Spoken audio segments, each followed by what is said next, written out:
Ms. Murtagh? Thank you, Mr. Mayor. Tonight I have the pleasure of two sets of twins joining us tonight. Isabella Cassis is really enjoying 5th grade. Her favorite part of school is the teachers. She thinks that they're kind and funny. Her favorite subject is math. She's been playing lacrosse for Peabody Youth Girls for the past 5 years and had the opportunity to play on a select team this summer. Wow, great job. She attends Greek school at St. Facilios and plays basketball for the girls' team. When she grows up, she wants to be a veterinarian. If you could come join the mayor right over here, Isabella. Her sister, Sophia's favorite part of school is learning every day and making new friends. Like her sister, she plays lacrosse for the Peabody Select team and basketball for the girls' team at St. Val's, where she attends Greek school for the past 6 years. Her favorite subject in school is gym, and when she grows up, she wants to be a teacher. Wonderful. Come on over. Thank you, Dad, for being here tonight. We also have the Blah twins. Hayden is looking forward to a great year in 5th grade. He loves baseball and plays first base and pitcher. He also loves soccer, where he plays left offense and sometimes goalie. He likes to read, and his favorite books are the Harry Potter series. His favorite movie is The Sandlot. Finally, he really enjoys having family game night. Please come join us, Hayden. Logan Blah also enjoys playing sports and being a part of the 5th grade class. He plays soccer, and his favorite sport is baseball. He most enjoys playing third base and catcher. He likes to color and is an avid Lego builder. Oh, that's awesome. He can put together complicated sets in no time and loves to free create. His favorite movies are The Mighty Ducks and The Sandlot. Please join us over here, my friend. Thank you, Mom and Dad, for being here tonight.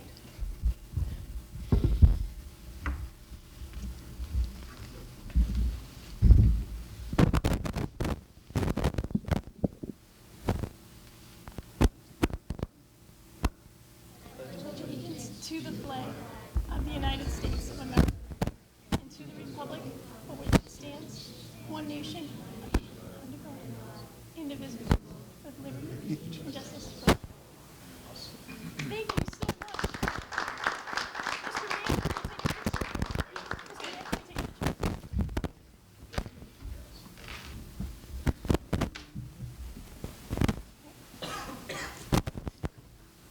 Awesome.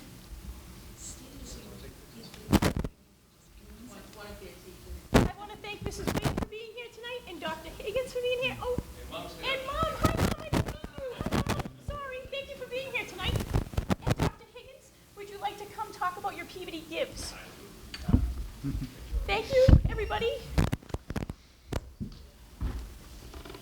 Thank you, guys. They're always this quiet.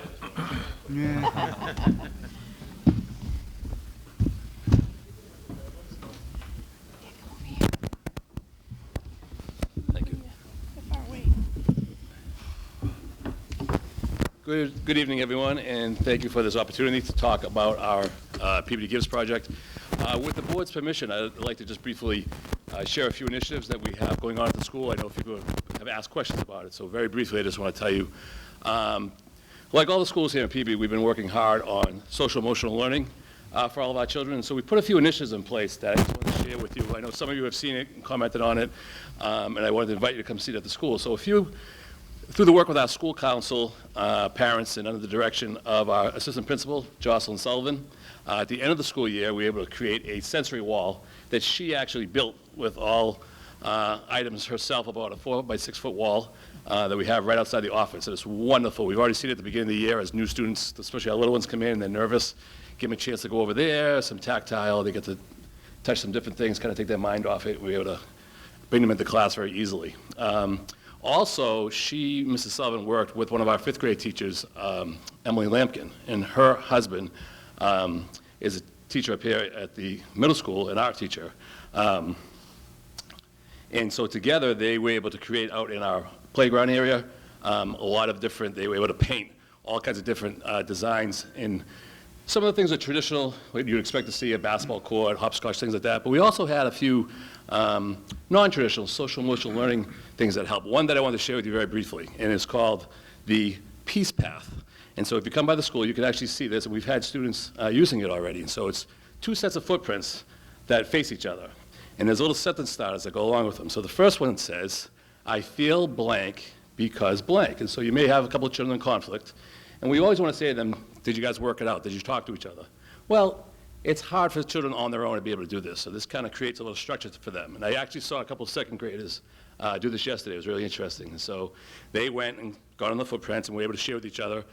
There was a little dance routine that was happening, and some of the people weren't included. And as kind of, you know, we smile about that, but a 7-year-old child, that's a pretty big deal. And so they were able to share each other what may be happening. They took the next 2 steps, and it says, I would feel better if. So then they would talk to, you know, what would be better? Can we do a bigger group? Can we involve more children, more kids, and things like that? And finally, at the end, next time we will. And so what it really does is allow them to have a conversation, to come to a good solution together. And we always try to say to them, did you try to work it out? Did you use your words to talk to each other? And so this gives us some real nice structure. Also last year, Mrs. Lampkin was able to get a buddy bench. I'm sure a lot of you may have seen these at some of the playgrounds and things. As the same with this Peace Path, through our social emotional learning activities that we do with our counselors, we go into the classrooms to teach them about that. So with the buddy bench, we're able to say to the children when you may want to utilize that. You're feeling left out, you could just be kind of having a tough day. They know to go over to use that. More importantly, the other children. You want to say to them, you see somebody over there, you know, what do you think we'd like you to do? And we've seen children do that. We don't say anything. Someone's over at the buddy bench, all of a sudden you see a couple of kids, they go right over, and now they're starting that conversation. So it's kind of just modeling some of those expectations, but to see them happening just kind of naturally now. I'm not saying it happens all the time and everything's perfect, but I just think some of these proactive ideas are really beneficial. So out in the play area, there's a lot of those things. So Jason Lampkin, who is the art teacher here, did some great work over the summer helping us with that. So I just want to make sure I thank him for that. And just kind of happy with some of those initiatives that have been helpful for us at the school. So I wanted to share those very briefly. As far as the Peabody Gives is concerned, once again, we're thrilled to work with Elizami. I know each and every one of you have seen at the different fundraisers and things, and so pediatric cancer research is the theme for this month. We've been talking about it during the course of the month, this week in particular. We're having everybody throughout all the schools in Peabody. They're bringing in either $1 or some change, so jobs are set up at each of the schools to collect that, as well as the Beanie Boo, the stuffed animals. I know last year that hundreds and hundreds were collected, and Mom and Dad, Dennis and Aaron, were able to go and give those to several local hospitals, the stuffed animals. Any of the money raised will go towards funding research for that. So, you know, you listen to Mom talk, and it's so moving, and she's so well-spoken, passionate, and we as a school community are thrilled to just, you know, play a small role in supporting that. And so that on Friday, all the children throughout the district are invited to wear pajamas to celebrate. That's the day we're hoping to get most of our donations in, have that be an awareness day. That coincides nicely with on Sunday is the second annual Ellis Family 5K Fun Run that happens right at the school. It happens right at the playground. In her honor, it will start and end there. It's a wonderful, wonderful Peabody event. I had some new families kind of asking about it, and to just share the meaning behind it. And I said, you don't have to run, you don't have to walk, you come and play. It's a great, great Peabody community event. So, you know, we're as a school thrilled to partner in that, have gotten good feedback from other schools, their partnership, and so it's been a great Peabody Gives project for us. And so I thank the superintendent for organizing this. I think it's great, these community outreach, and we're really happy to be a part of that. Thank you, Mark. Great. Thank you, Dr. Higgins. Any questions? All right, thank you so much for All being right, here. thank you. Thank you. Okay, so we have approval of minutes. We have school committee meeting minutes from September 10th, 2019. Mrs. Dunn? Motion to accept and approve. You've heard the motion for approval by Mrs. Dunn, seconded by Mr. Arnottis. Roll call vote, please. Yes. Yes. Yes. Yes. Yes. Yes. Great, and we have approval of bills. Mrs. Carpenter, I'll turn it over to you. Thank you. I'd like to make a motion to approve warrant A, number 424289, dated September 24th, 2019, the amount of $39,368.53, subject to audit. Second. Great. You've heard the motion by Mrs. Carpenter for approval of warrant A, number 4289, seconded by Mr. Olympio. Roll call vote, please. Yes. Yes. Yes. Yes. Yes. Yes. I'd like to make a motion to approve warrant B number 4290, dated September 24th, 2019, in the amount of $796,673.49, subject to audit. Second. Heard the motion by Mrs. Carpenter for approval of warrant B, number 4290, seconded by Mr. Olympio. Roll call vote, please. Yes. Yes. Yes. Yes. Yes. Yes. Great, thank you. If there's no objection, I wanted to ask, we have Mr. Bua here, our athletic director. I know he's very busy with his work and a young family. I was wondering if no objection, if we could go out of order to new business and take up the item brought forward by Mr. Amico for Mr. Bua. Mr. Bua, why don't you come on up? There's no objection? No objections.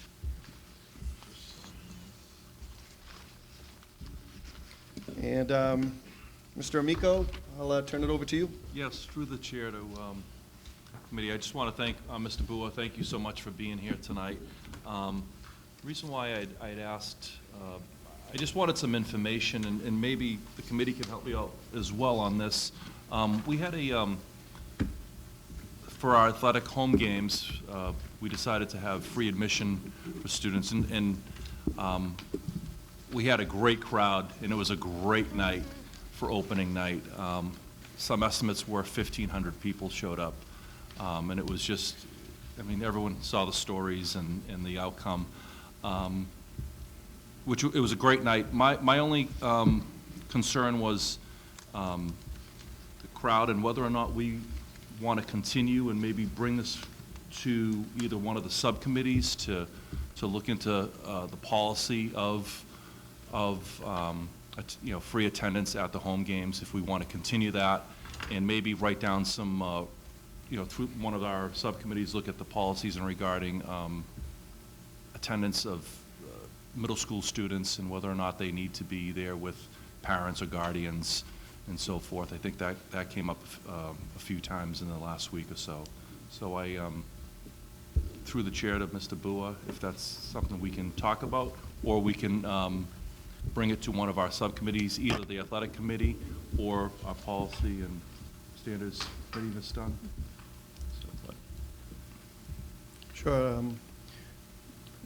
Open it for discussion. Go to Mrs. Dunn.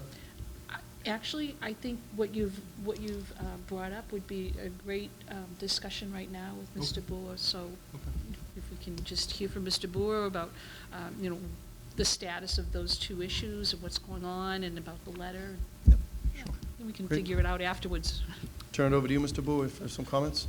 Sure, no, I agree with Mr. Amigo. There was a great crowd there Friday night, never mind the backdrop of the story, behind the Pinto family and what the football, team has done for that family. But with that said, the kind of feedback I received from my staff, from cops that were on duty, other people that were there Friday night, the kind of the back corner between the end of the bleachers and the beginning of the concession stand, kind of a lot of different issues had kind of popped up. One, it's very dark in that area. There is no proper lighting. And then just kind of the number of kids that were there that were just kind of unsupervised. On Friday night, we did hire an extra cop, just knowing it was a Salem, big rivalry, kind of expecting a larger crowd. And even with that, it was kind of tough to maintain that corner in particular, just the kids that were, again, unsupervised, and the point behind the letter that I wrote and sent out was just to kind of create a safe environment for everybody that was there. Because we have grandparents that are there, there are parents of the kids that are there, there are younger kids that are there, and to be able to walk from the bleachers to the concession stand, just what people were reporting to me, just doesn't create a kind of a safe environment for everybody to go. And it's true. I do. Do I want people to not go to football games? No, I want people to go to football games. I want people to support not only the football team, but the cheerleaders, the band, and everyone else that's going there. It's just, I want to be able to create an environment that is safe for everybody to go to. And that's where kind of the guidelines came in, just based on what we had observed on Friday night. Thank you, Mr. Bua. Mrs. Carpenter? Thank you. Thank you for coming, Mr. Boer. I appreciate all the hard work that you do. I understand that the crowds are amazing at our football games. I'm just reviewing the letter that you sent out. Just a couple of things that you touched upon. Yes. Bikes are not allowed in the stadium, no dogs in the stadium. Students will not be allowed to stand on the hill between the bleachers and the concession stand. These type of things, I take it, are happening, and we're not able to control them at this point. Is this such a situation where you need added staff, added help, instead of charging prices to reduce crowds? I mean, yeah, any additional help would be great. I mean, again, we did hire an extra cop for Friday night. You know, but again, I usually have, so the structure we have is we have a cop at the back gate where we have money, we have a cop at the front gate where we have money, and then generally we'll have one designated on the crowd side, one designated on the school side. And we had two that were designated on the crowd side on Friday night. Right, there was an issue that did involve the cops and a lot of my staff to go over, which then left the gates unattended. And then it was right before halftime, so when I went over, turned around, and there was, 30 people on the field running around, and it just, so yeah, having additional people there help, but it's more the kids that are just kind of there unattended. I had somebody who was working the gate, and, they said a car pulled up, 10 kids came out and just kind of walked right in. The parent just opened the door, let the kids go, and that happened numerous times, and kids were there. I think there was a group of kids that were there at 4 o'clock in the afternoon that were just kind of hanging around there all, live practices going on, other things going on, and trying to, get a football game ready and also run practices, and having to kind of keep control of who's there and who's not there is a daunting task. Right, I agree. To have that many people and not a lot of control of the situation. In regards to your letter where it says students entering the game should be accompanied by an adult, did you have a grade or an age in mind for that line? Yeah, ultimately, I think K through 8. My expectation is for high school kids to be able to go, and most of my staff works at the high school, so we can identify who a lot of the high school kids are. It's the younger kids who we don't know who come in, and kids bring friends, and they're like, "Oh no, I go to the Higgins." We have no idea if they go to the Higgins or not, and they're coming into games, so they may not be ours, they may be ours. There's no way to kind of control are they Peabody kids or they're not Peabody kids, in a sense of, on that So end. I'm just trying to recall when we implemented the no fee to enter the game, wasn't it that you had to show your student ID to enter the game? So are we not checking that? Would that be a good crowd control issue?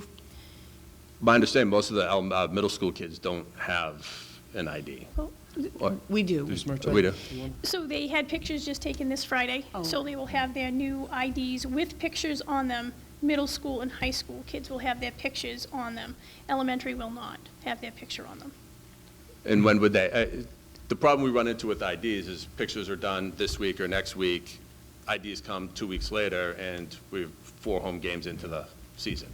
And that becomes, the high school kids generally will bring a picture on their phone of a schedule or something like that. They'll kind of get by. It's just trying to kind of control that. Or if a kid comes up who doesn't have a schedule, do you charge them? Do you not charge them? Is it, do you get into the argument saying, well, you can't come in without it? And it just kind of, it puts my staff in a tough position. Did you have a recommendation in regards to these guidelines that you have in order to help control it?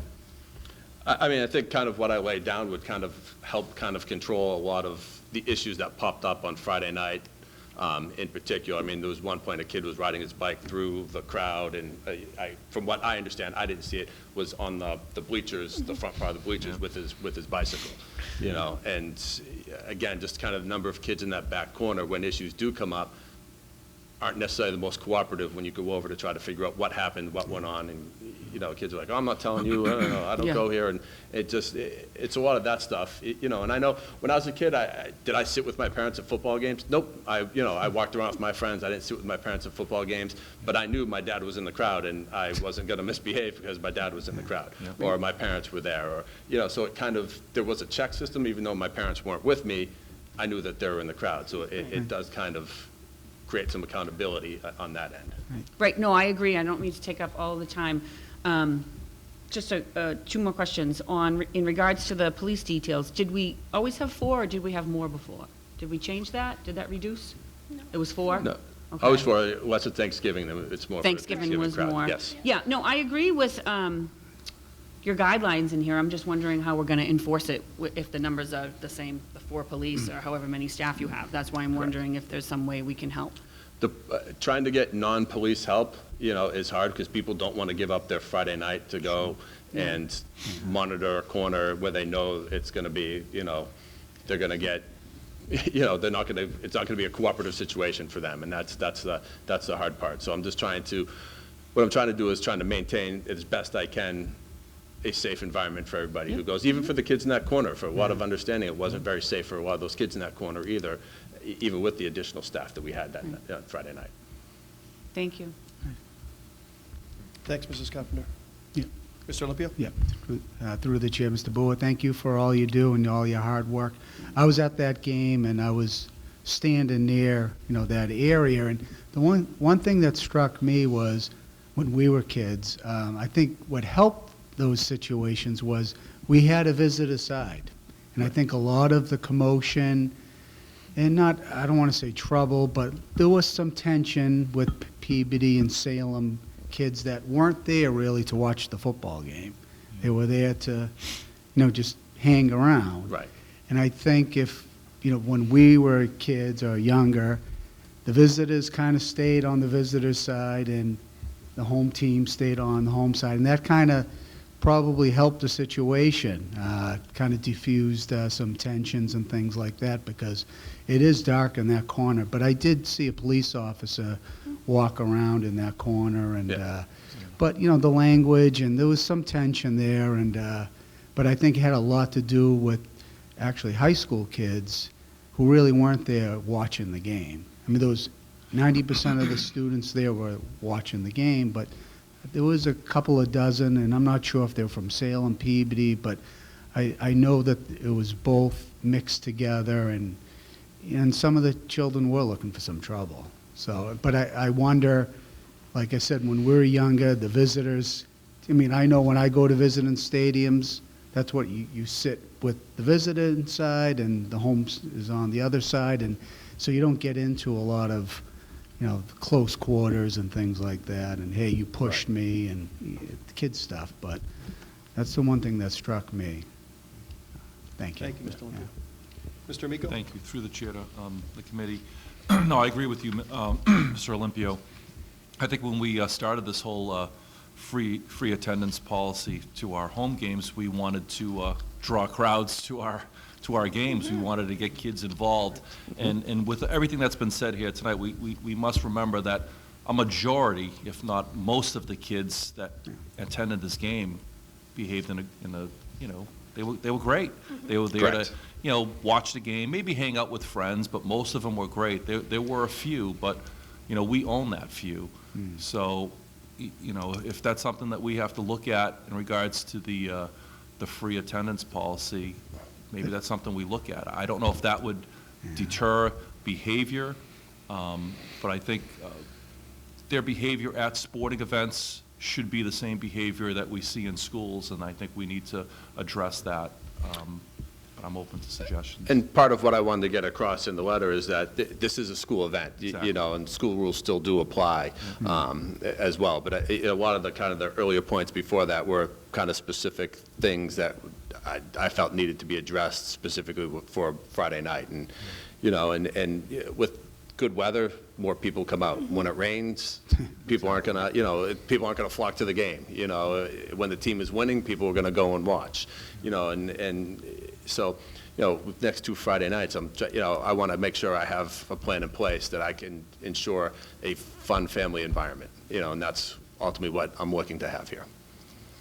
Well, if I could, I was there as well. That was a stressful game. I think before the game started, you had black hair. And then I think now, I know that was. I haven't had was black hair in a long time, Mr. Mayor. Oh, well, I think all of I was a big proponent of moving forward and not charging any PB students to come to any any event. I didn't want them to pay for sporting events, plays, performances, any of that. And I just felt that it promotes school spirit.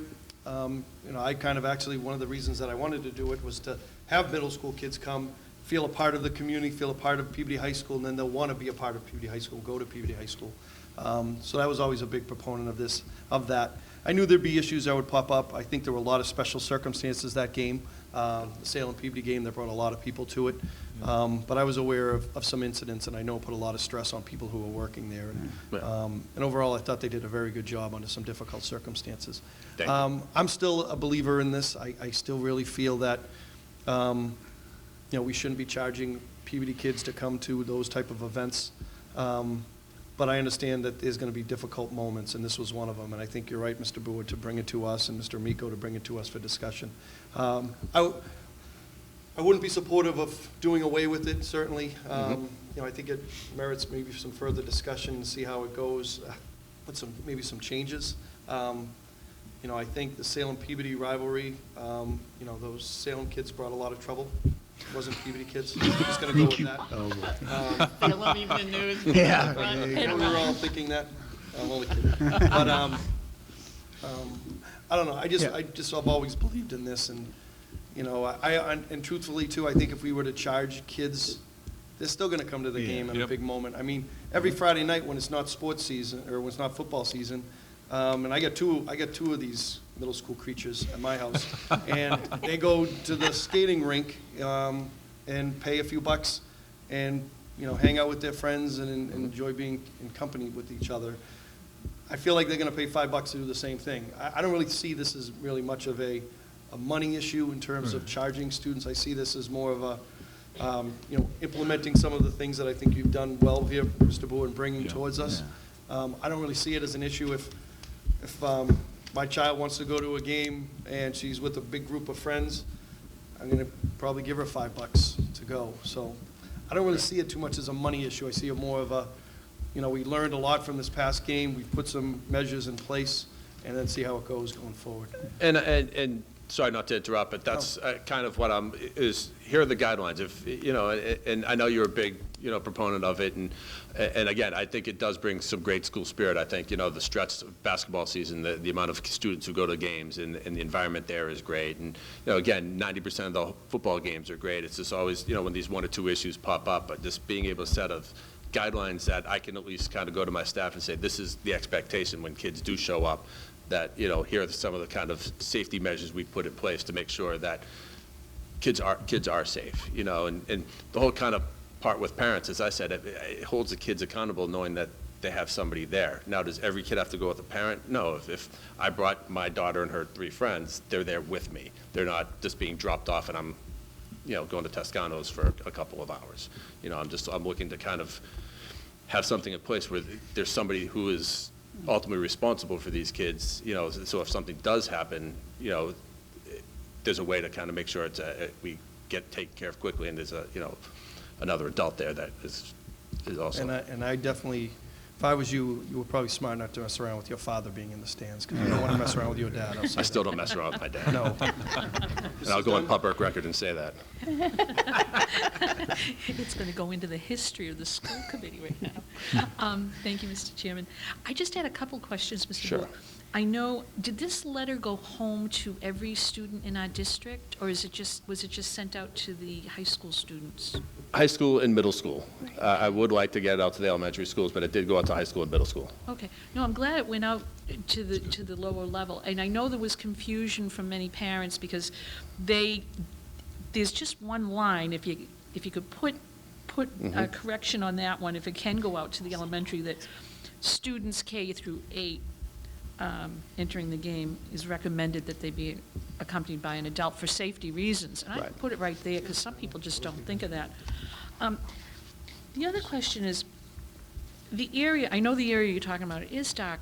Is there a light on the end of the concession stand, on that end of the concession stand? There is behind, but not on the side of the concession stand. There is a light pole there. But it's... The light does not work. Right. And you know something, I'm going to open it up a little bit here because I think you need another light in that area for just for people trying to walk, never mind for giving us a space for people to congregate. The other entrance, I'll call it the visitor entrance at the back near the portable classrooms, that's a really, really dark area too. The lighting at the field has always been an issue, and this might be a really good time for us to improve the lighting up there in at least those two areas, because they're really, it is a walking hazard. What was the other one, Ms. Dunn? You said, When- no, the concession stand. What was the other one you mentioned? The other entrance, I'll call it the visitor side, where you can come in by the portable classrooms. Yeah. That is pitch Can people come in that black. way? Can people come Yes, in that we do have, there is a gate that we do close for the cars to come through, but people will come in that way. We do have a ticket worker there on that backside as well. And they have to use a flashlight when you pay after dark. It's been a real problem for a long time.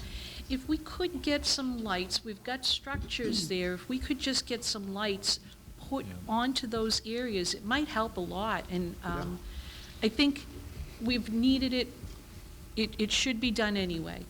Aside from any worries about kids congregating, people need it for just to be able to walk, seriously. It is really dark. Right now, we're lucky. We're at the beginning of the darkness that in a couple of weeks, it's going to be absolutely pitch black in that area. No, and I think lighting would be a great help. It probably would discourage some of the people hanging around. I mean, they'll still hang around, but people would be able to see better and might help. How about at the ticket booth on the home side, at the parking lot side? That's pretty well lit from the parking area, isn't it? Yes, we just, You've got lights there. yeah, we just Yeah. recently had a light pole that was put in, and there's a light that shines off to the lot as well as the Good, so walkway you've got one coming up. going that way. And lights were put in the ticket booth as well. Good. Which wasn't prior to It that. wasn't like that, Correct. yeah. All right, so that area is taken care of. I think you need to do it at the other two corners of the field. Thank you, Mrs. Dunn. Ms. Murtagh? A couple things, I'll call PMLP in the morning and our electrician to see what's up with that. So, Mr. Bowe, I just want to thank you for your leadership in this. I think it was very, very important. We can send it out on Aspen, so it's an email Okay. to everybody, so we Yes. can do that as well. But I'm going to call O'Connor Studios to see how quickly we can get the pictures were just taken. I know on October 1st, the high school pictures will be taken, so see how fast they can expedite those, because I think that will help.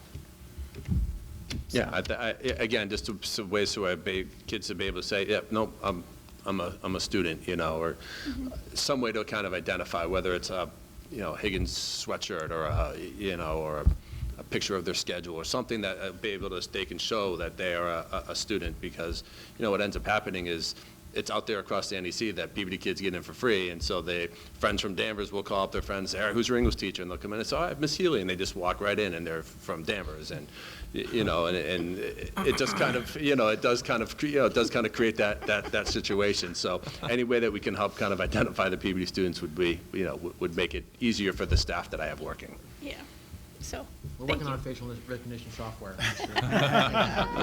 Any other comments? Mr. Hockman? Thank you, Mr. Mayor. Thank you, Mr. Bowe. I, too, was a proponent of free admission to athletic and arts, drama, music, the whole gamut, to promote school spirit. However, we're getting into a situation, and I don't disagree with the mayor and the athletic director to give it a little more time to see if these measures work. But we're getting into a situation where Mr. Bowe feels for the safety of the patrons at these football games, he may need to hire more staff, whether it be police officers or staff at the high school. I can't justify spending more money for staff without recovering that money from students if this behavior continues, in light of what we just went through in this budget, where we don't have a librarian in any of the elementary schools. We cut Title I services. I understand that you need to do what you need to do, Mr. Bowe, and thank you for doing it. Thank you for being proactive. But if there's going to be additional expense at football games in particular, I would be very much in favor of ending this policy and charging, only so that we remain budget neutral. I don't think we can allow students to attend games for free when they're, some of them, and we all know it's just some of them, it's not every student, but some students are causing a situation where we need to spend money to make it safe for everyone else going to the game. So I agree with the mayor, I agree with Mr. Boer, and I think everyone else here. Let's see if Mr. Boer's measures that he's articulated in this letter work. However, I'd like to see this back on our agenda at our next meeting, and I think that's about the short leash that I'm comfortable with. If Mr. Boer feels that he needs to hire additional staff who deserve to be compensated for their time, and that's how football games are gonna be staffed at this point, that's fine. But I think the way in which we pay for that additional security, whether it be staff members or police officers, is through ticket sales. Thank you, Mr. Hockman. Mrs. Carpenter? Thank you. I just wanted to go back to something that Mr. Olympio said about when we had a visitor side. And I just wanted to touch base with everyone about the fact that we used to have a visitor side. We had to declare the stands on the other side surplus and get rid of them because they were rotting. And at that time, the members of the school committee, the saying always went, you know, once you lost something, you never get it back. I would like to ask Ms. Murtagh, and I'll put it in the form of a motion, to investigate the cost of putting stands back over on the visitor side. Because I think that might really alleviate the crowding. It's not going to happen this year, and we all know that. It's a process. It's not going to help you for the next home game. But in the future, I would like to look at the cost of putting the visitor side back over there with the stands. We've rented them in the past for different events, but just putting that permanent structure back in place. Do you need a motion? Is that a motion? That long motion? I'll That was a second. motion, and I second it. Motion by Ms. Carpenter, For Ms. Murtagh to investigate the cost of putting visitor stands on the other side. seconded by Mr. Dunn. All in favor? Yes. That's a vote. Thank you. Any other comments before we? I don't know if I'm out of place. The one thing we would have to look into is I believe that is an access road, and I don't know if we could put something there that would block an access road, and that would be the one concern that I would you know, would Right. just kind of. Yeah, we have discussed the access road there before, and some of the conversation that took place around the access road was it was an access road before with the stands, and we could make them a little bit shorter than the older ones to make sure that a ambulance or whatever could get through there. That's what I'd like to investigate. Right. Okay. Yeah. All right, I just wanted to, you know. Thank Thank you. you, Mr. Boer. One other question. Mr. Dunn, quickly. Yes. The last line, students or adults that don't follow these rules will be asked to leave the game. I'm glad this will be on another agenda, because I would like you to get back to us, if need be, if some people can't behave twice in a row, perhaps they may not be able to go to any of our games. And we may need to put that type of a penalty in place. It would be unfortunate, but sometimes people have to lose a privilege if they're going to hurt other people. So I don't think we have anything right now in our policy manual, but if you need something like that, please bring it back to us and we will look into that. Thank you. Thanks, Mr. Boer. Okay, thank you, Mr. Boer. Thank you. And we'll put this item on the next agenda. I think it was a good suggestion. Thank you. You okay with that, Mr. Yeah, Rocco? absolutely. Thank you. Okay, terrific. Continued business, a few items. MSBA Higgins project, Mrs. Dunn. Nothing to report tonight. Fiscal year 2020 budget updates. Anything to report, Ms. Murtagh? Yes. So the first thing that I want to report out is our crossing guards. So we have a crossing guard absent call-out procedure. And we're working, so the crossing guards that exist on the stops, but they're called, we don't have any spares right now to fulfill the tours. They're spares and tours. So our crossing guards, what they do if they call out, they call into Lisa Connors, our supervisor of transportation. She texts me, and then I text the school resource officers. It's only happened 3 times since the start of school, and one of the school resource officers go to that spot to help out. So right now, that is what we're doing. We have posted on Talent Ed. We have posted at the Community Life Center, And we have posted one more place. The city job board. So we're looking for spare crossing guards. If you're interested, please come down to central office at 27 Lowell Street, or you can apply online through Talent Ed, right on our website. But that is what we do currently. And so far, so good. Okay. Very good, thank you. On that topic, Yeah. Mr. Hockman? do you- Yeah, Ms. Merteg, or Superintendent Merteg, excuse me. Maybe we can expand that search if we do need people to maybe like Salem State or local, North Shore community. great idea. So we have older teenagers or young 20s who might have a free morning or afternoon if we need some It's help. about an hour and a half each, on each end. Yeah, but even if they can only pick up one side of it, it alleviates some of the work that maybe a resource officer would have to do. That's a great idea. Every little bit helps. So, thank you. Okay. Mrs. Dunn, what else did you have on your list? Open enrollment. Actually, I had an item for the next agenda, and I would like to know if we could get a report at the next time on our AP program, to make sure that that's operating at full capacity, with all of the pieces that go with that program, the Sunday classes, the collaboration with the other communities. Sure. Thank you, Ms. Dunn, we'll do that. Welch School feasibility appropriation, did you want to, we had that, I'm not sure if that was updated at the last meeting, but. Yes, the feasibility appropriation was approved by the city council, and that was relayed to the MSBA crew that works with us. They were very happy to hear about that. So we're proceeding now. The next steps will be for the city council to advertise a bond. We're still working ahead of schedule with all of the submissions that we have to make, and we're hopeful that we will officially hear very quickly and very soon about it being able to attend the MSBA October meeting. Thank you, Mrs. Dunn. Open enrollment? Sure. I was asked to get some information about the applications, how many families applied, how many families we denied due to our new, what we were trying to do with keeping siblings or employees, students in the district. So the number of applications was 265. The application after the deadline, after June 30th, were 35. The approved applications were 240 in all, but those are the ones that we grandfathered in as well, or had a sibling or an employee.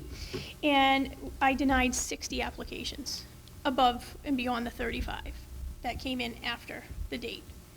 So the breakdown of open enrollments in schools: at the Brown we have 48, at the Burke we have 18, at the Carroll we have 26, at the Center we have 18, at the McCarthy 33, South 82, Welch 21, and West 53.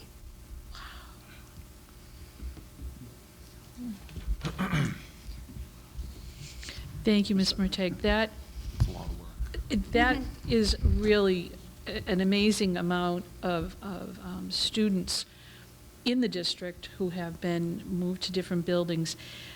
And I will explain again, the reason that I brought this up was not at this time to end the open enrollment program.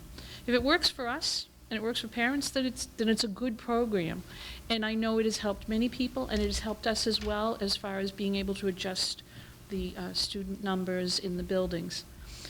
What I wanted to ask was, the application process currently is first come, first served basis. So some people immediately file an application, for example, this year, for their child to be in the program next year. What we have already, and I spoke with Mrs. Macarelli, since the first day of school, she has received 27 phone inquiries requesting the 2021 application, 2 email requests for the 2021 application, 6 applications with the 19-20 days scratched out and 2021 written in, and someone who created an application for 2021, probably by using Photoshop or a computer program, to make their own application. Those have already come in, and there will be more this week. And the difficulty with that this is what I was told when I spoke with Ms. Baccarelli and as well with Joanne. The problem with many people refusing to accept that this has always been a courtesy. There has never been a guarantee that your child will continue on in a school or that your child can go to a different school. It is on a space available decision process. Many people felt that because they got their application in before other people, that they were entitled to that placement. And when that didn't come through, they were very angry. Our staff was getting the full brunt of people's anger and frustration.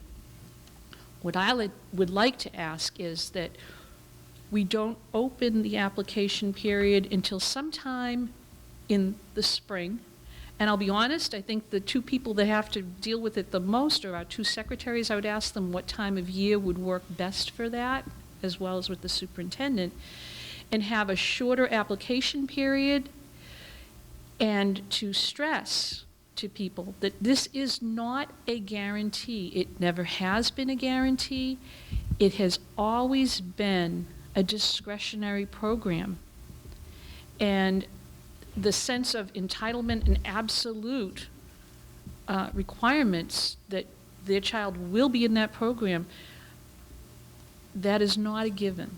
And I think we need to emphasize it again and tighten up the program, the application time, to make sure that it works for our staff and to make sure that it is not a year-long, very difficult process for many people. Those numbers are overwhelming. But if it works for us, I don't want to do away with that program. I just want us to put some more control on it. Mm-hmm. Thank you, Mrs. Dunn. Mr. Amico? Thank you, through the chair. Ms. Dunn, thank you so much. Excuse me, I totally agree with you. The one thing that I was thinking about when you were mentioning that is the amount of man-hours over the summer. Mm-hmm. And this is the time when you have to get yourself ready, get 10 buildings ready for the new year, and to have this constantly, the constant phone calls, the emails, the drop-ins about this particular issue, which is very important, absolutely, but I totally agree with you by pushing it back into the spring, because central office is running on bare bones right now, and it has, compared to many of the districts nearby. We have one superintendent, we have one assistant superintendent, we have two secretaries. We don't have the staff to handle all those inquiries. Right. So I totally agree with you. Thank you for bringing that up. Appreciate it. So if I could, I would like to make a motion that we suspend the application process for the open enrollment program until further notice. So moved. Heard the motion by Mrs. Dunn, Second. seconded by Mr. Amico. Get the motion. Can I have a roll call vote, please? Oh, I'm sorry, on the motion, Mrs. Carpenter? Thank you. I understand the concept behind the motion. I understand exactly what you're saying. What I would like to see from Ms. Murtagh and from central office is what that application process would look like, and what is it that central office wants the application process to look like before I make any type of decision on how it should look. I don't handle it. I don't deal with it. When do you want it to start? When do you want it to stop? I would prefer that come from the people who handle it. So I'm not sure if that's something you could do. Okay. Yeah, please, Mrs. Murtagh. Yes. We would be pleased to do that and recommend something and put a procedure in place to bring forth to the school committee. Thank you. Mr. Hockman? Thank you, Mr. Mayor. I too have a little concern with the motion, although I understand Ms. Dunn's intent, and I agree with your intent. We're currently in a period of time where open enrollment is suspended. It doesn't exist right now. So to change the application process, to me, would lend some confusion or maybe even some false hope for some people about whether open enrollment is going to be reinstated or what we're going to do with it. I mean, I think one of the reasons that we suspended it was to determine or to learn the schools in which students should be attending and have them there so that we can take up redistricting and have a more equitable manner in which we can populate buildings. So I understand your intent, and I think it's a good intent. I'm not commenting on that. I just don't want to create some false hope that we're going to reinstate this policy. And that's my only concern. With that, I think Ms. Carpenter brings up a terrific point, and let's see what the people who are handling the paperwork and the calls and the email and things like that, how they feel about it, so on. But I think that those are my concerns, and I still would like to, at some point, and maybe I don't know if today's the appropriate time, but make a motion to form a redistricting committee. I mean, we got to take that up at some point soon, and I think that this ties into that, and the rationale for suspending open enrollment was related to that. So let's vote on this motion, or actually, we still have this motion on the table. On the motion, Mrs. Dunn? I understand the connection with the open enrollment and the question of redistricting, but I think that even when we are going through the process of redistricting, we are still going to get the people who want their child to go to a different elementary school because a grandparent is close by and will be able to watch the child after school, or because it's on the way to the parents' work.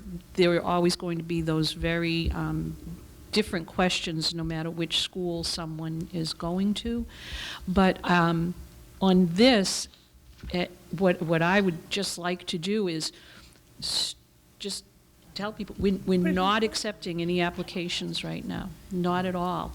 And to take down the application off the webpage, because people are requesting the application, people are sending in, newly created applications, and I think we need to put a stop to that. Thank you, Ms. Dunn.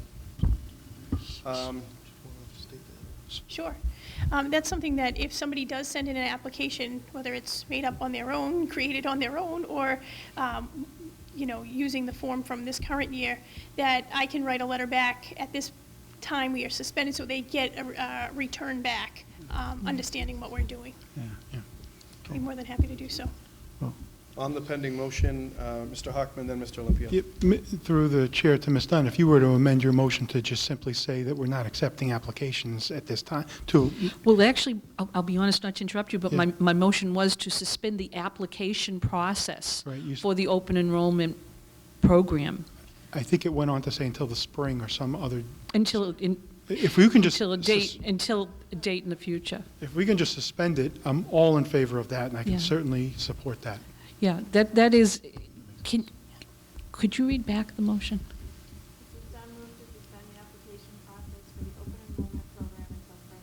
Until further notice, yeah.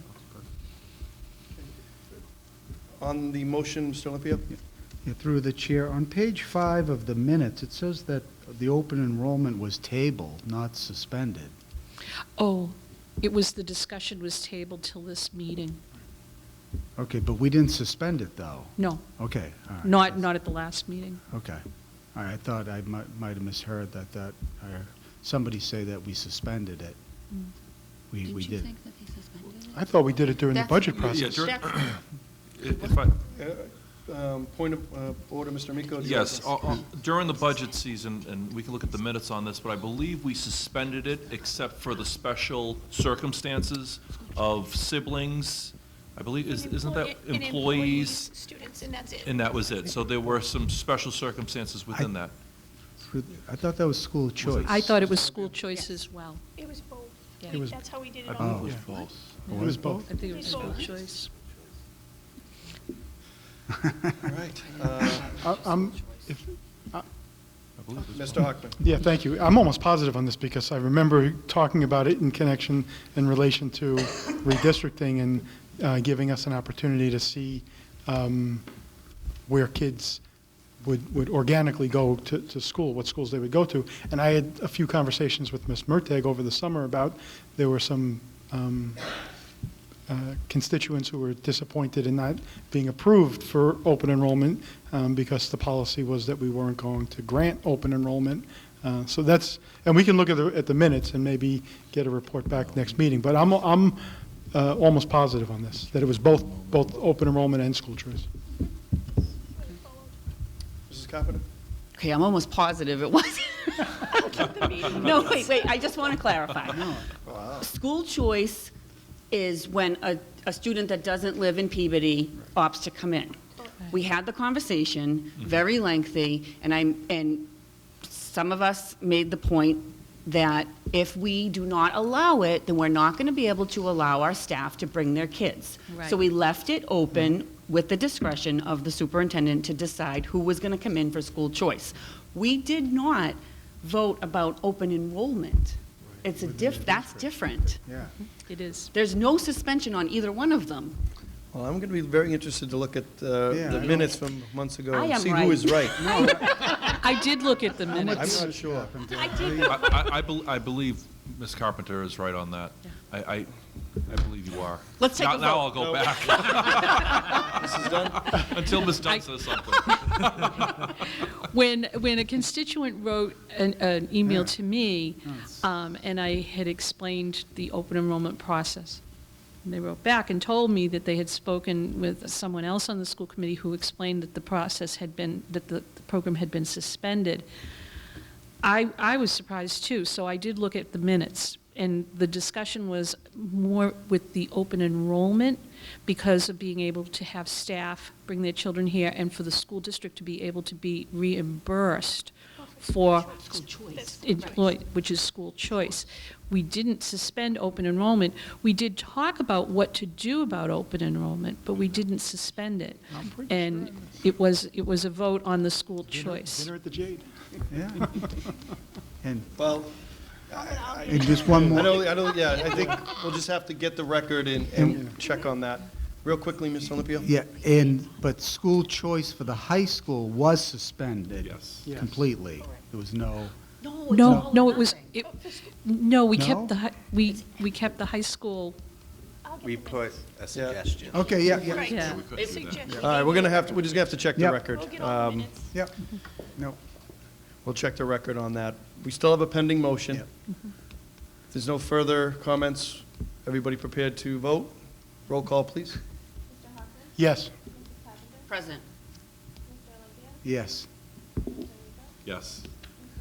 Yes. Yes. So the motion is to suspend the application process Until further notice. Got it. Got it. Okay, Sorry. So we're all back. Oh, one thing, Well, I Mr. think Mayor, at though, this- one thing, just to let the public Dunn. know, everyone currently in a seat, this does not affect this year's enrollment in a school. Thank you, There Ms. you Dunn. Thank you. This is for the future. Absolutely. Put that in the minutes. Did your Yeah. phone just blow up? No, but it probably I will. know. And I do, and I think at the last meeting, I asked to allow a couple weeks for me to kind of think on the redistricting. And I think I've always expressed my concern about redistricting. It's never an easy topic. But I do think it's time for us to look at it. A lot of the reason why I didn't want to look at the redistricting some years ago was with the construction of the middle school. There was a lot of, a lot of activity taking place. And I'm still very reluctant on the whole idea of redistricting, but I do think that the time has come for us to look at it. I am a little bit uncertain as to the type of committee in terms of the size of the committee. I've always felt that smaller committees were a little better than very large committees, but I think time has come to do that. I think a committee of couple school committee members, a couple of teachers, a couple administrators, maybe a couple of parents. I'm not sure the exact number. I think I'll need a little bit more time on that. But I do think it's time, and I'm wondering, or I would suggest if maybe a motion could be made to have me move forward with the construction of a redistricting committee, or make a proposal to the committee, something along those lines. I'd like to talk to a couple of people, get some opinions as to the appropriate number. Mr. Hockman? Yeah, I'll make a motion for direct the mayor and chairman of the school committee to explore the creation of a redistricting committee and report back within 30 days, maybe? Yeah, I don't even think I'll need that long, Yeah. but thank you, that'll be fine. Second. Great. You've heard the motion by Mr. Hockman, seconded by Mr. Arnottis. All in favor? Okay, that's a vote, thank you. And we'll go back to the continued business, MASC nominations. We have a couple of nominations that we've made. Mrs. Dunn? I was very happy to receive this news, and I know that central office was happy to hear this too. Our two nominees were approved by the Mass Association of School Committees. And MASC, you can read, the letter that's in there about the process, but they will, the names of the Peabody Municipal Light Commission and of Daniel Collins will be placed into the records of MASC. They will be announced at the annual conference in November. They'll be receiving an award, and MASC respects the fact that sometimes communities would like to present that award in the community, so that it makes it a lot easier for their family and friends to be present. I would recommend that. They will still get recognition at that dinner, and they are welcome to attend it. But in the past, we also gave those awards out here in the district, and I think it is very meaningful, and MASC will assist us with that. So we just need to let them know how we'd like to handle it. So I would like to make a recommendation that we do it here in the district. All right, great. Yeah, that was terrific news to receive. I know we all felt strongly about that. Would you recommend in the November, one of the November meetings, Ms. Dunn? Actually, yeah, we could work on a schedule for a presentation, and I would say do it at a school committee meeting. Yeah, and might have to be after the conference, might be better, so that would be probably the second November meeting. Perfect. Thank you very much. We did have one additional item on continued business is parking fees. Nobody wanted to Yeah, So, parking Anybody want- fees. Do you want me to go with do you that? have some information, Ms. Murtagh? I do. So parking fees, in the spring, when we were going through our difficult budget process and challenging budget process, we had voted on a $100 parking fee at Peabody Veterans Memorial High School for the students. Currently, we have around 300 cars that park there, but they're growing each day. Once a junior gets their license, we get another car up there. So that would bring in around $30,000. I looked at some of the surrounding districts of what they charge. Swampscott charges $100. Essex Tech charges $180. Marblehead does not charge. Beverly High used to charge, but previously $100, but nothing this year. Danvers $20. Hamilton Wenham $200. So it's less than $1 a day, and I'm looking for some guidance here. I have spoken to some teachers, I have spoken to students, I have spoken to some parents, just asking why I went from 0 to 100. And I look back in the past of what we charged when we did have a parking fee and it wasn't $100. I looked at that we charged $325 for a bus pass for both ways. So that's how I came to my $100. So that's where I'm at, and I'm looking for some guidance, and if not, I'm going to be moving forward with that. Thank you, Superintendent. Any comments or questions at this time?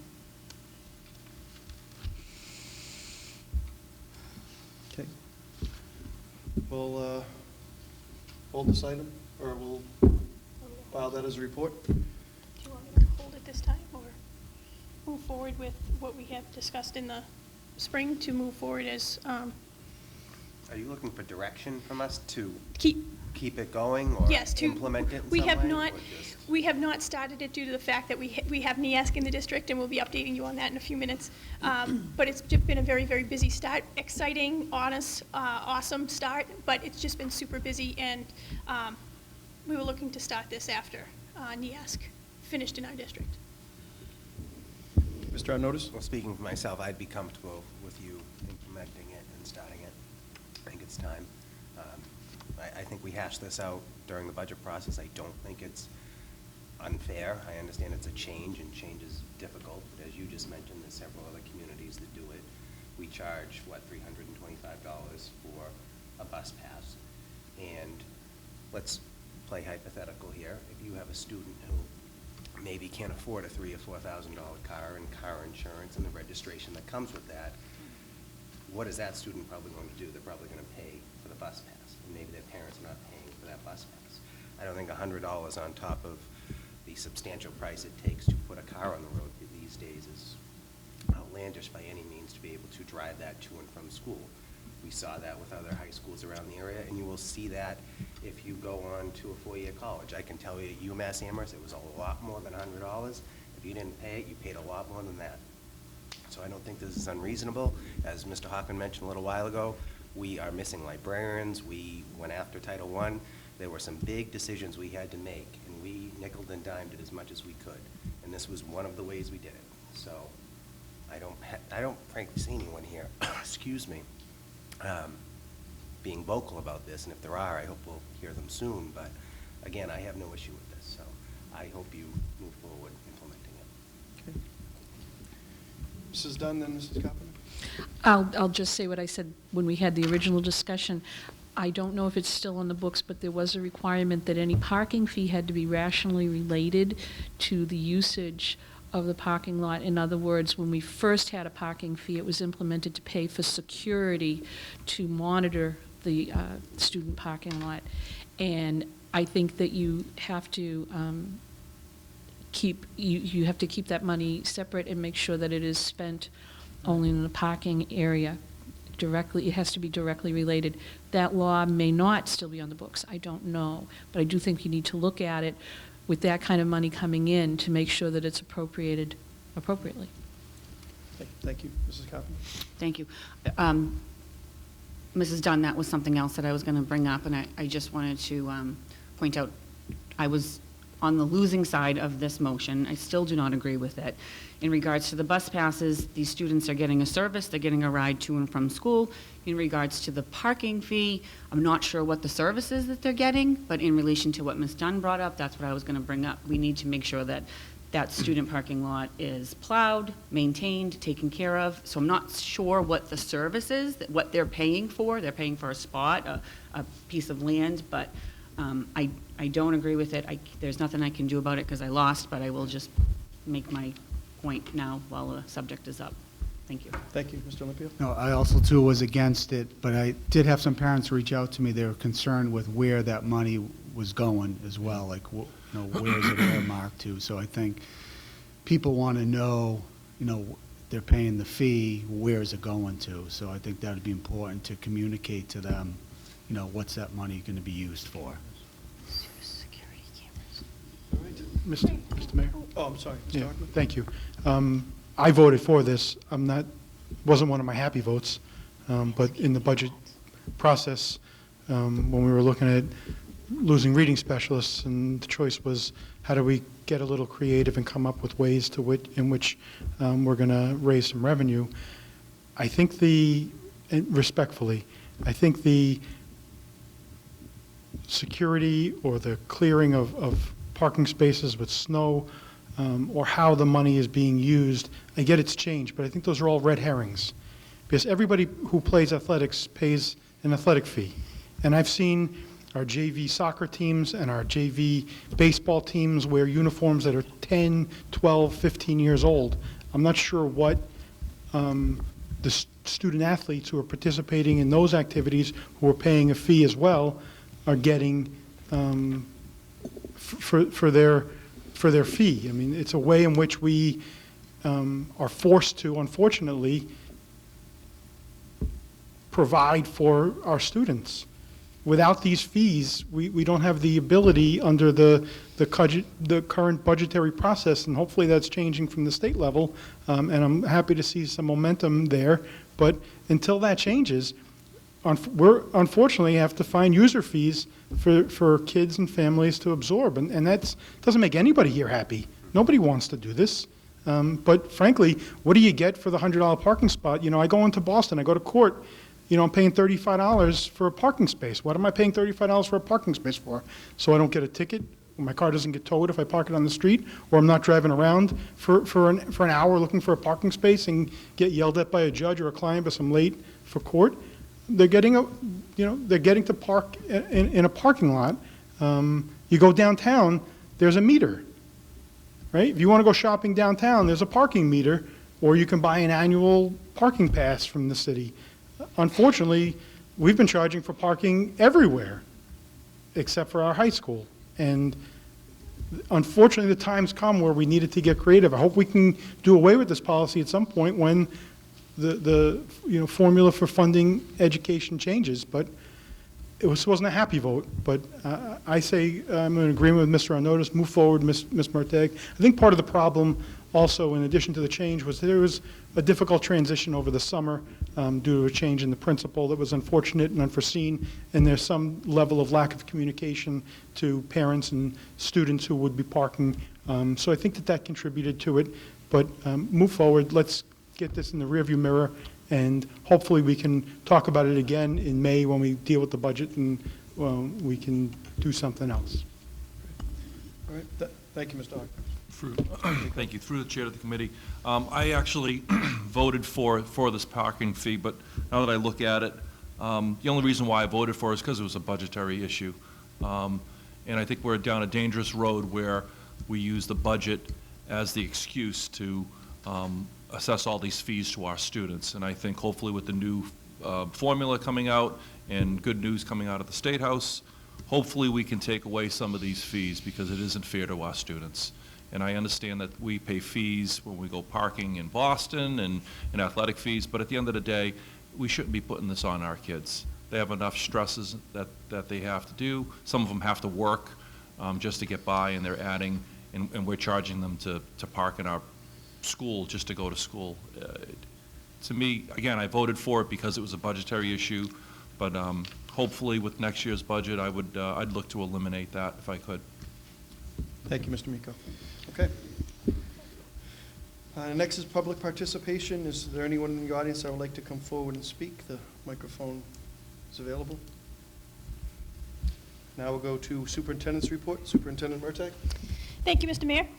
This week, as you know, starting on this past Sunday, we had a NEAS team of 15 educators, whether they're a teacher, an administrator, a superintendent. They have come in from all over New England and have embraced Peabody High, loving our students, loving our administration, loving our teachers. They have done shadowing with students. Dr. Lord can speak a little bit more to the process, but we have welcomed them with open arms, and they have embraced us. And they will be here until tomorrow, and they will give us a little report out tomorrow afternoon, but we will not get a full report probably until February or March. With what they want to share with us with all 7 standards that they're looking at. So from a principal's perspective and a NEAS commissioner, I'm going to turn it over to Dr. Lord for a second. Thanks, Mrs. Mertag. This is a process that's been around for almost 200 years that validates the quality of schools in New England. There's 660 high schools. We're one of them. I am really proud to be the principal of that building at this point, because I'm not sure that faculty knows what they did in creating this vision of the graduate and moving it through the superintendent to the entire district. This has really made meaning to education for this community, and they've done an extraordinary job. And I believe that any ASC team is recognizing that. We talked regularly throughout the visit. They have done a great job. Students did a great job with the initial presentation. We had 40 or 50 parents at the parent meeting yesterday. I mean, just commitment all around to give this group, who's completely objective, they know nothing about this school walking into it, the evidence that they need to generate a report. This isn't the Mueller report, but it's going to take a little while to get done. And we will get a chance to look at it before it goes public, but I think you're going to find a number of really noteworthy commendations, and I'll go on the record saying I believe that schools from throughout New England are going to want to come to this school to find out how they did this vision of the graduate. This group is working on the 2020 NEASC standards, and there's only a handful of high schools in all of New England that are actually doing it. They did it all on their own. It's just incredible, the ownership with this, and Ms. Murtak's going to say more about that. Thank you, Dr. Lord. Yep. We are really proud of the work that the team has done. So we're proud to see it come to fruition, because they've been working on it now for over 3 years. So I'll be talking more about it in my goals, but it really has been quite a week in experience. So thank you to everybody at Peabody Veterans Memorial High School, teachers, administration, families, students. Thank you, and all of you. Moving toward the Simon Youth Foundation collaboration with the community high school. So Ms. Dunn was speaking to Dr. Donnell during one of our graduations, and it was great. We were talking about the community high school, we were talking about the Peabody Learning Academy, and a conversation came up, and Ms. Dunn brought it to my attention with some of the staff with Dr. Donnell, and they want to come to the community high school to see if we can be a partner with the community high school as well as the Peabody Learning Academy. So they're coming out on a visit on October 1st, and we will keep you updated.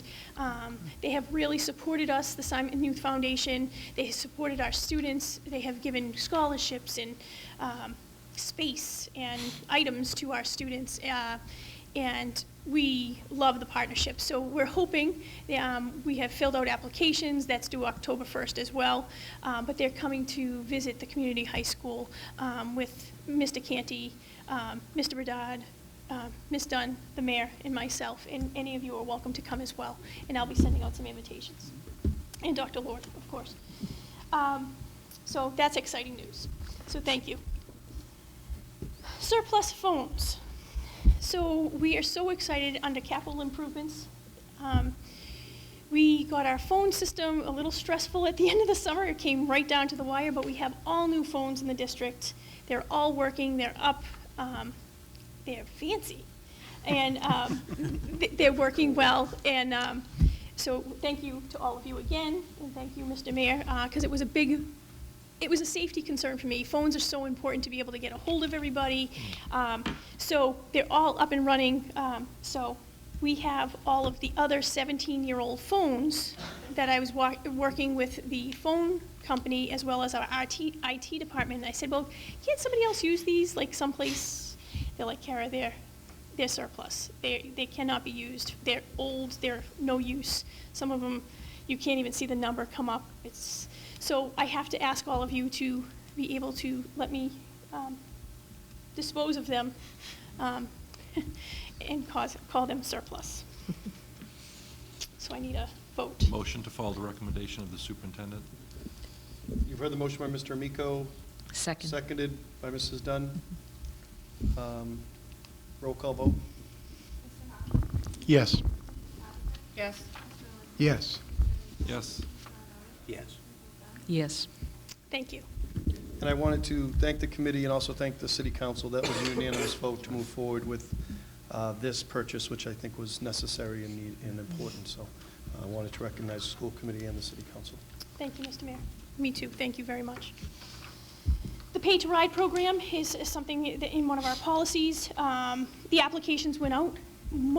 Currently, most of our buses are full. I'm still working on a couple full buses that we're trying to figure things out, but we're at capacity at a couple buses, and then we have very, very few seats to pay to ride, and we're looking at that closely, but the application is here. I made a phone call last night out, and the applications have been passed out at all schools. At this time, I forgot about the next page, sorry. field trip, the DECA field trip to New York. I need approval from the school committee to New York City in November 20th to 23rd. Motion to approve. Second. For the motion by Mr. Arnottis for approval, seconded by Mrs. Dunn. Roll call vote. Abstain.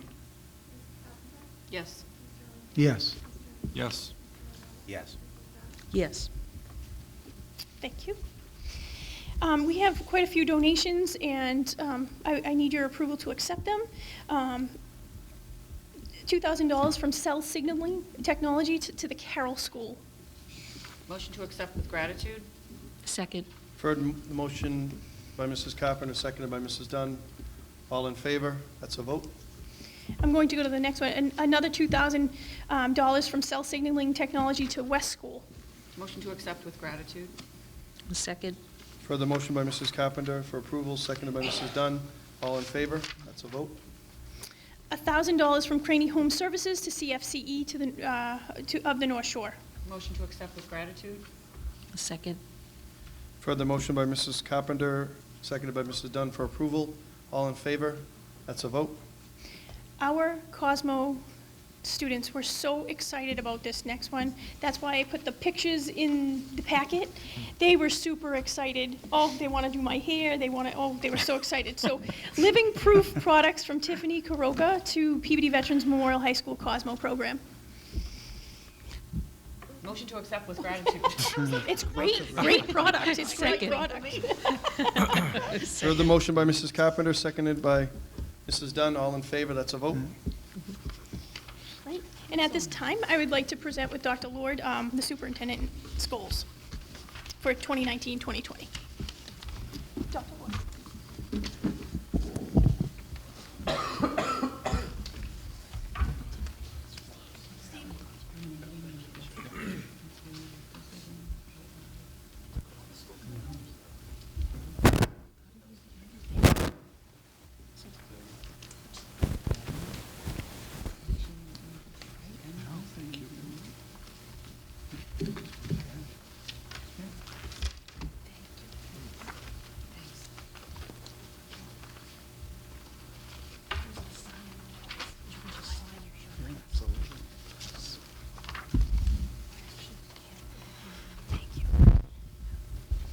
Okay, so the goals this year, there are some continuations from last year because there needs to be. Goals don't just happen overnight or within 1 year. So you will see in some of our goals that there's a continuance of some of them and additional things added to those goals. So for instructional leadership, goal number 1, student achievement, curriculum planning and assessment. We're going to implement the vision of the graduate that you're hearing a lot about tonight. And in your packet, you have the vision of the graduate and the elements that go with it. Pathfinder, effective communicator, problem solver, artist innovator, team player, self-manager, and global thinker. So the high school team has done an outstanding job as stated just a few minutes ago. And so when you think best, when I was lying in bed, I'm like, why couldn't this be brought throughout the district? Because kids look at things differently pre-K to K, K to 2, 3 to 5, 6 to 8, and 9 to 12. So that's what we're doing within the district. We're going to create rubrics around things. As Dr. Higgins even stated tonight, Dr. Lord and I looked at each other as he was explaining the footprints. We're like, that's problem solving. That's being a problem solver. In grade 2, that's their concept in perception of a problem solver. So we're going to provide high-quality professional development to our educators and administrators, embracing the concept of the vision of the graduate.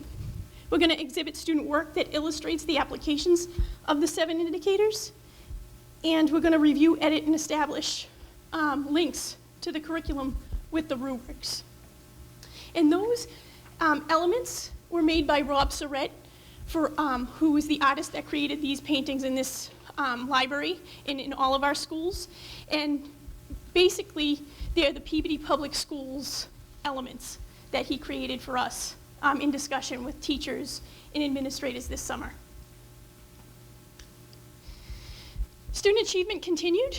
The district strategic plan, we had the committee of 23 people this past year, and we narrowed it down to the the 4 C's, but we added another C. So it's now the 5 C's. Obviously, everything relates to children. Community, curriculum, communication, and culture. And what we're going to do this year is for those 5 things, with small teams of people, we're going to create the action plan for that, and we will have a district strategic plan by the end of this year. District-wide data. We're going to continue to develop district-wide systems. Isn't that awful? I have contacts in and I can't see that. I have to use my paper here. Sorry. We have to continue to develop district-wide systems of data analysis with a focus on the at-risk indicators. So some of our areas of academic performance we're going to take a look at: equity, our chronic absenteeism, high needs, and graduation rates. And if we work on these things, it will result in improved student achievement. In our career technical education program, in looking at the career-focused seminars that we had this past year and the survey data, one of the high interests of our students is criminal justice. Criminal justice, medical, and education were the 3 highest in our high school. So we're looking to apply for an additional CTE program based on, at Peabody High School to build upon students' interest on college and career in criminal justice. And the additional cost will be 1 teacher. We have the space. We have everything else. We just need the teacher. But the application process is quite lengthy, and we put our application process on hold this last year. So we're looking for, in the future for this, hopefully for next year. Goal number 2 is management and operations. And this is a huge focus in a district of our size. Because if you have consistent systems in place, things run much more smoothly. So with our Aspen management system that has done outstanding things for us already in this district, especially scheduling, the systems are so easy to manipulate, so we can find out if we're looking for a student, if we're looking for a parent phone number. It's just quick, easy, accessible. So with this, having clear and consistent systems, increased time on learning and collaboration amongst educators. In this year, phase 2, we're phasing in the elementary report card, and we're adding special education into it. So we're in phase 2. As we go into special education, one thing that I'm working really closely with Mrs. Chioda, our new special education director, is the areas of vertical alignment, pre-K to K, 5 to 6, and 8 to 9, as well as program review using entrance and exit criteria with fidelity. So that's very, very important. Redistricting. To create a small team of various stakeholders with the mayor and the school committee, and study the district to create equity in and amongst school enrollments throughout the school district for redistricting purposes, as we discussed that earlier this evening.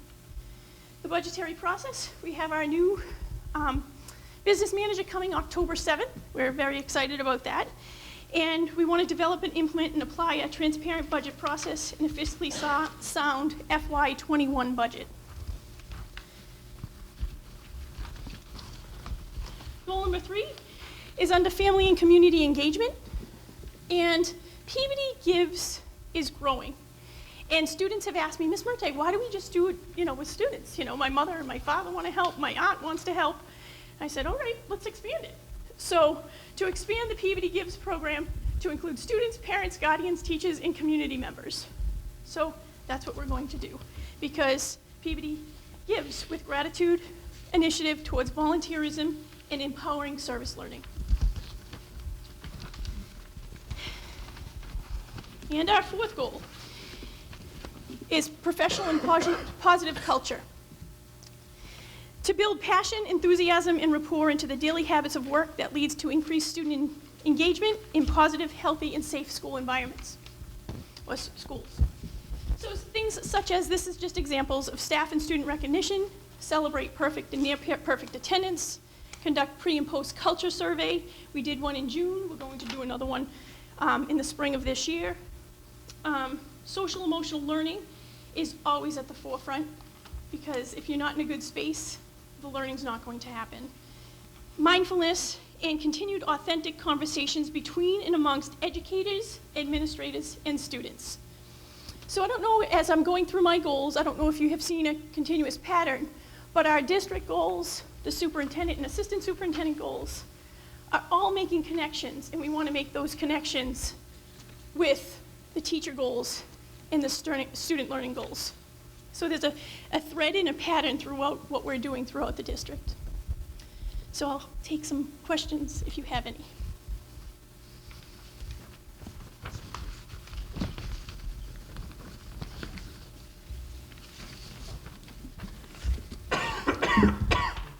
Great, thank you, Superintendent Murtagh. Dr. Lord, any questions for our team here? Mrs. Dunn? First, I would really like to thank you, Superintendent Murtagh. This is excellent. I think your goals are really very, very good goals for this year, and it is going to move our district forward in many different ways. And just looking through this and hearing what you said, one thing that really struck me on Goal 2, Management and Operations, under the Aspen Student Management System. One of the things that I learned yesterday, I was privileged to attend the NEASC meeting with the administrators, and hearing them speak on behalf of the teachers, and actually there were teachers there as well, hearing them speak about how beneficial the ability to meet in the professional learning communities, where specific subjects meet together, the teachers in those subjects meet together on a regular basis. And this was all made possible through Aspen and through Dr. Lord being able to schedule this. And one of the things that I brought up was, I can remember attending meetings probably 12, 14 years ago when people were looking for that. And now they're doing it, and they can already feel a difference in having those meeting times, being able to spend time on the collaboration that's needed. And I think being able to work forward on that, I know that this, of course, was with the high school, but they were so encouraged by that and really so appreciative of that. And it made me understand what they've been looking for. They needed that chance. So Aspen has really done a lot for our district, and I know, from that discussion that it's going to be able to do even more. So thank you for getting it. Thank you for putting it in place. Thank you for using it and for expanding it. Thank you, Mrs. Dunn. Just a quick fun story. I was walking down the hallway in the science wing, and I went classroom to classroom to classroom to classroom, and they were all empty. It's the middle of the school day. I'm like, oh my God, where are the kids? So I'm going down, down, down. I realized it's period 6. Every science teacher is off. And I saw some teachers just sitting there having an authentic conversation. Are there kids in this school? And just saying, but this is the kind of thing that you can do with Aspen. You can create opportunities for people to have authentic conversations that are subject-specific, kid-specific, and relevant to their day-to-day workday. I mean, it worked out really well. It has. Actually, one of the teachers spoke very specifically about that capability and how, before people would try to grab a quick conversation if they might have had a duty period or a duty-free period, and then have a very brief, nothing directed, nothing, I don't want to say structured, but these are structured meetings, and they really do appreciate that opportunity. Yeah, great. It's a good opportunity. Hope they can go to the moon with it. I'm really curious. Yeah. I've done 40 high schools. I've never been able to do it this way. So it's really curious to see what they can do with it. Great That'd be professionals good. there. They're having some great conversations. And we'll keep you posted. It'll be part of our high school's improvement plan that'll dovetail right off of the superintendent's plan. Yeah.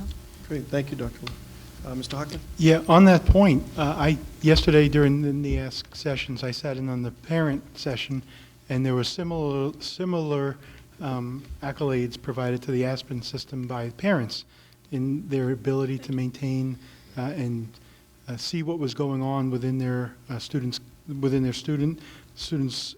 schedule and classrooms, and be able to just know when things were happening and being able to see grades much more easily. It wasn't very long ago that there was no online access or ability for parents to see what was going on with high school students. So parents were very supportive of the Aspen system, and were also very positive in the quick turnaround by which our staff responds to their inquiries, whether it be by email or telephone or text. There was a very, very positive response, and Aspen was a big part of that. Okay, thank you. It's coming to fruition. It's good. Excellent. Mr. Arnottis? Sure, just quick, I wanted to say how happy I was to see CTE programs under the Go One that you had there. I think I've been as vocal as I can be about the value of those programs, and I think as we go further into the future, you're going to see that expand over and over. And the fact that you guys are responding to the popularity of criminal justice, I think it's very important. Clearly, kids have an interest in that, and you're responding to that. So that's incredibly important. I'm so happy for that, and thank you for what you do. Keep your fingers crossed, Thank hope you. we get it. Yeah, Great. you're doing well. Thank you, Mr. Arnottis. Thank you. Written communications, we don't have any written communications today. Move to subcommittee reports. Education, Mr. Hockman? Nothing at that time. However, I do want to schedule a subcommittee meeting prior to the next school committee meeting. Great. Finance, Mrs. Carpenter? Nothing to report. School safety, Mr. Olympio? Nothing new to report. Athletics and wellness, Mr. Hockman? Nothing at this time. Quality and standards, Mrs. Dunn? Nothing to report at this time. Parent and student advisory boards, Mrs. Dunn? Thank you, Mr. Chairman. We had our first Parent Advisory Board meeting of the school year last night. That meeting is always generally an organizational meeting where we try to find out when each of the PTOs will be meeting and who the new members are, and then we put together a schedule for the rest of the year and potential agendas. We were really lucky. We had Superintendent Murtagh come and speak with the parents and fill them in on, what's going on with the year, that there was such a good start to the year. She explained about the NEASC program, because the parents there were elementary school parents, but they definitely need to understand that accreditation. We got a preview. We heard the goals before you did. We heard some of them last night. Mr. Olympio and I were there, and we heard about the 5 Cs. We didn't get all the goals. We didn't get the full presentation, but it was nice. It was a preview. It was a teaser. We heard about the work that's going on about building relationships and meeting with the kids and making sure that social emotional piece of just communication is so important and how that's being stressed. We heard about safety considerations that are being taken seriously, as far as making sure that the year got off to a good start, that we're having fire drills, lockdown drills, all of those preparatory things at the beginning of the year. Ms. Murtagh brought the printout about the vision of the graduate to explain again to the parents how that's going to be pre-K to 12, and that they will be seeing that soon at their levels and how we're working for that. She spoke about her walkthrough Wednesdays and explained how that is her initiative to make sure she's out there in the classrooms, in the schools, being very visible. And then we had some questions from the parents. Many of them were about lunches, cafeteria times, about recess. So I'll be putting those questions together. We'll get the answers, and we will get them back to the parents. That's also going to drive some of the discussions going forward. With all the questions about food and nutrition, we're going to call and ask Miss Maureen Rose to come in, the head of the cafeteria, to come in and speak with the parents. She's done that before, and it's been a great presentation. She's been able to answer their questions and really inform people about, the new things going on in the cafeteria, new foods, nutritional requirements. Let's see. One suggestion, I'm going to bring it up now. One suggestion was to have a math for parents night. Especially to new parents, because the math is different. And they thought that would be a nice idea, and I tend to agree with them. Let's see. And I think I think that was pretty much it. Mr. Olympio, anything No. to add to that? No, you had everything. Nice group of parents, always very nice. And one thing I will bring up tonight, under the Parent Advisory Board, it's always been 10 members and 10 alternates because of 10 different schools.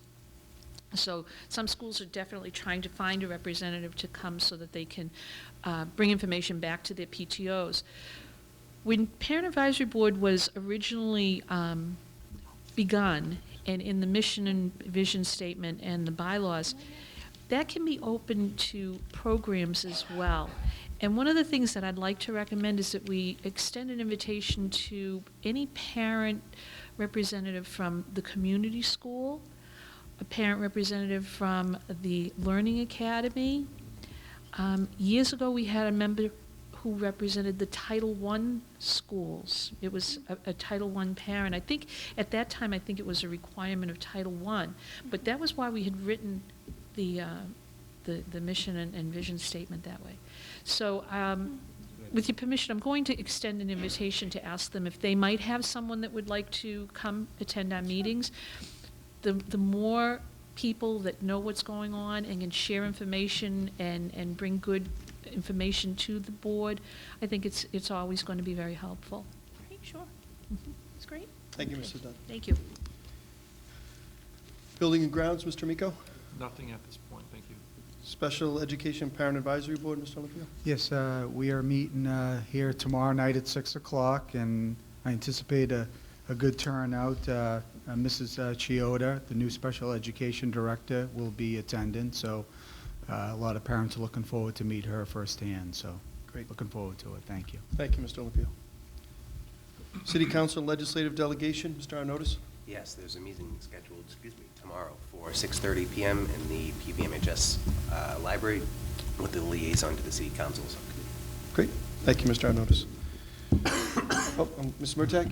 Okay, I don't know if it was officially announced. We announced it to the Peabody Veterans Memorial High School families, of course, but just publicly, I'd like to say that Dr. Lord is our Assistant Superintendent of Systems. However, he's also this year the Peabody Veterans Memorial High School principal, and I'm very proud to have put him in that position. He's doing wonderful things up there. Students and teachers are very excited as he leads our high school, and you have to do it. Ready? Bulls up. Hooah! So the cheerleaders have come up with this with Dr. Lord, and so it's bulls up, hooah. So they do it everywhere we walk. I hear kids, so it's so fun. Hooah! You'll hear it all at tomorrow night, Friday night's football game if you come. So thank you very much, Dr. That's great. All right. Items for next agenda will be handled in the regular course of business. Our next school committee meeting will be October 8th. All right. Thank you for a good meeting. Thank you, everyone.